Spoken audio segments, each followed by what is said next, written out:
For satin stitch applique, you actually have a stitch built into this machine. Go ahead and go to your decorative stitch menu, arrow down to the next page, and go into the quilting menu starting at 1324. Arrow down, and 1354 is actually a satin stitch ready to go. It starts off at a width of 2.5 millimeters wide, which you might like to alter based on how big your piece is you're going around, kind of make it proportioned to the size. And then it actually tells you foot 20D, which I've gone ahead and put on the machine, engage the dual feed.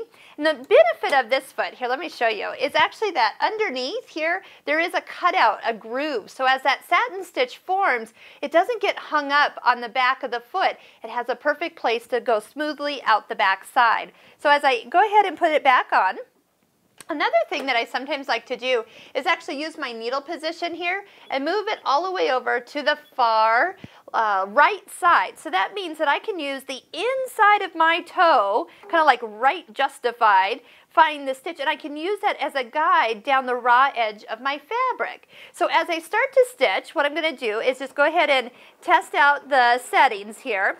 Also with your fabric, depending on what your layers are, this happens to be a piece of batting and 2 pieces of fabric, and so I do have some stability here, but if you're just doing 1 piece of fabric to another piece of fabric, you do need to put a piece of tearaway stabilizer underneath. 1 layer should be enough, and then you don't have, and then you can tear away, it won't be seen later. I'm going to make this a little bit wider because it's definitely a little narrow for what I'm thinking here. So as I stitch along, and then again, depending on your thread thickness, you'll definitely want to adjust the stitch length. So if it's too loose or too tight, I mean, definitely find what works for you. Here, I'm just going to sew a little bit here so you can see. We'll cut the thread.